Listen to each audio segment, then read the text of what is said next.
सभी दोस्तों से नमस्ते। हमारे कुसुम लोकगीत चैनल पे आप लोगों का स्वागत है।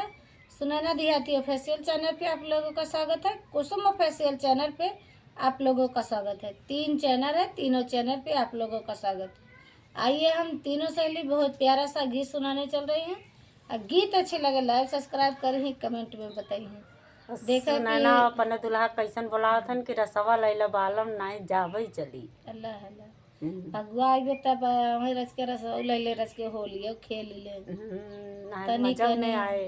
नहीं मजा नहीं आए। सही कहता हूँ। सैया भी न रंगवा के डाले। शॉर्ट वीडियो में गीत पर दोस्तों आप लोग जरूर सुनी। आइए फुल गीत पहले सुनावे चला थी।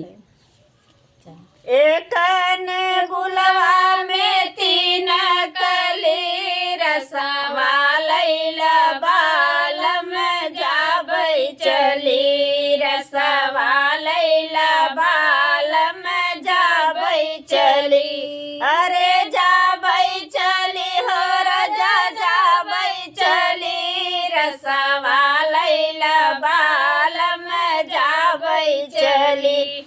सोने की थारी मैं जवना बनाया। सोने की थारी मैं जवना बनाया।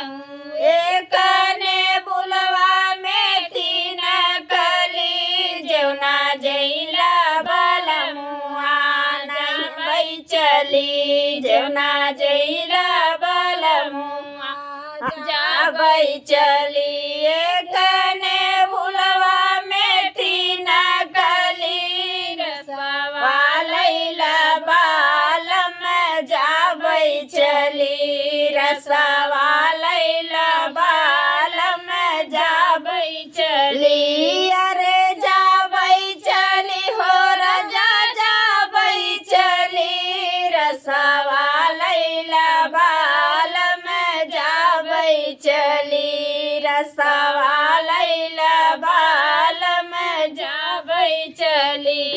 झंझरे अड़ुआ मैं जल भरी लायो। झंझरे अड़ुआ मैं जल भरी लायो। एक ने बुलवा में 3 कली गेरुआ घुटिला बलमुआ जाबई चली। गेरुआ घुटिला बलमुआ हो जाबई चली।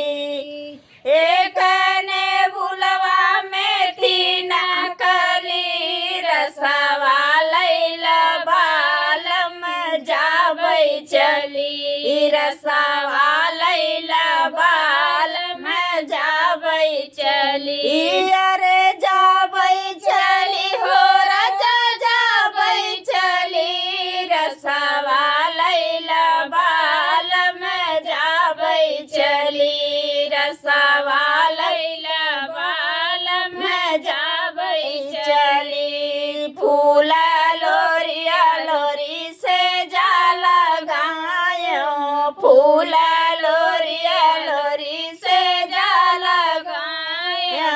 एक ने बुलवा में 3 कली सजिया सुतिला बलमुआ जाबई चली। सजिया सुतिला बलमुआ जाबई चली। जाबई चली हो राजा जाबई चली। सजिया सुतिला